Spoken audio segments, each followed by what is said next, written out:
6개의 범죄 중 부패 범죄, 경제 범죄를 제외한 나머지 범죄에 대해 경찰에 수사권을 부여한다면 언론에서 떠드는 대로 경찰에 막강한 권력을 부여하는 것인가? 알려드리겠습니다. 첫 번째, 대형 참사. 주축은 소방안전본부입니다. 예를 들어보겠습니다. 대형 화재가 발생하여 수많은 인명피해가 발생하였습니다. 이로 인해 재난본부가 설치가 되었고, 재난본부를 구성하는 기관은 경찰과 소방 등이 있습니다. 그중 재난 상황에서의 지휘 통제는 경찰보단 소방을 중심으로 돌아갑니다. 소방의 경우 자체적인 과학수사팀을 보유하고 있습니다. 화재 사건의 경우 경찰의 과학수사보다 소방의 과학수사팀이 더 전문적이고 실력 역시 월등합니다. 즉, 경찰의 실무적인 업무에서는 크게 변화가 없을 것입니다. 또한 대형 참사 사건의 경우 통신 수사를 병행하는 경우가 굉장히 많습니다. 통신 수사를 진행하려면 압수수색 영장이 필요한데 영장 청구권은 검사의 권한으로 결국 검사를 거쳐야 하는 현행법과 다를 것이 전혀 없습니다. 두 번째, 방위산업범죄입니다. 주축은 기무사령부, 헌병대가 될 것입니다. 방위산업의 경우 경찰에 수사권이 미치지 못하는 곳입니다. 군대에서는 자체적인 수사기관인 기무사령부와 헌병대가 존재합니다. 이들 역시 전문적인 교육을 받는 등 많은 노력과 연구를 하는 조직입니다. 대한민국의 군 특성상 군사 기밀이라는 이유로 대외적인 공개를 굉장히 꺼립니다. 공문을 통해 협조를 구하려 하더라도 기밀이라는 이유로 거절당하는 경우가 대부분입니다. 결국 경찰의 수사권과는 거리가 먼 분야입니다. 또한 이 역시 강제 수사를 하려면 체포영장, 구속영장 등이 필요한데 이런 영장 청구권은 군 검사, 즉 검사의 권한으로 결국 군 검사를 거쳐야 하는 현행법과 다를 것이 전혀 없습니다. 세 번째, 선거범죄입니다. 주축은 선거관리위원회에서 진행합니다. 선거철이 돌아오면 제일 바쁜 곳이 선관위입니다.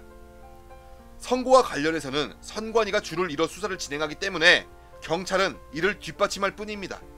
강제 수사를 하려면 이 역시 체포영장, 구속영장, 영장 청구권은 또 검사의 권한이라는 말을 또 해드릴 수밖에 없고 현행법과 다를 게 없습니다.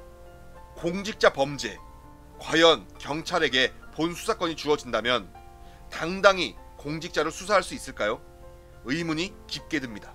이 역시 내사를 하는 등 기본적인 수사를 하는 정도에 그칠 가능성이 매우 농후합니다. 이유를 말씀드리겠습니다. 경찰은 철저한 계급 조직입니다. 어떠한 사건에 대해 수사를 진행하더라도 상급자의 결재가 있어야 수사를 진행할 수 있습니다. 경찰 조직은 더 높은 계급으로 올라가기 위해 끊임없이 노력합니다. 결국 정치권의 인맥과 상위 계급에 잘 보이기 위해 아부를 할 수밖에 없는 것입니다. 예를 들어보겠습니다. 국민들이 전부 알고 계시는 김건희의 도이치모터스 주가 조작 사건, 처음 세상에 알린 게 누구였습니까? 바로 현직 경찰관 송모경위였습니다. 송모경위는 도이치모터스의 내사를 진행하던 중 상급자로부터 수사를 중단하라는 명령을 받았고, 더 이상 수사를 진행할 수 없게 되자 언론을 통해 세상에 사건을 알린 것입니다. 송모경위는 어떻게 됐습니까? 경찰에서는 직위해제되었고 검찰에서는 징역 1년을 구형했습니다. 나쁜 놈을 수사할 수 없어 세상을 향해 공익신고한 정의로운 사람은 구속해야 한다며 징역 1년을 구형한 것입니다. 재판부에서는 죄는 인정되지만 공익신고라는 명목이었기에 송모경위에게 선고유예가 떨어졌습니다. 공직자도 아닌 공직자의 배우자를 수사하기 위해 노력한 결과가 이런 불명예로 돌아오는 세상입니다. 과연 누가 나쁜 놈들을 공익신고할 수 있겠습니까? 저 역시 같은 경우입니다. 국세청, 식물검역소 등에서 나쁜 짓을 하는 걸 눈으로 보고 이를 처벌해달라고 공익신고를 했다가 지금 모든 것을 다 잃고 10년 가까이 소송에만 매달리며 사회생활도 전혀 못하고 있습니다. 10명이 넘는 검사들이 저를 구속하기 위해 지금도 노력하고 있습니다. 얼마 전 횡령죄로 1심에서 징역 3년을 선고받고 항소심을 준비하고 있습니다. 나쁜 놈을 나쁜 놈이라고 말했다는 이유로 표적수사의 대상이 되는 게 지금 대한민국입니다. 이러한 세상에서 정의로운 경찰이 과연 공직자를 당당히 조사할 수 있을까요? 손바닥으로 하늘을 가린다고 하늘이 가려집니까? 더 이상 국민들을 우롱하지 마시기 바랍니다.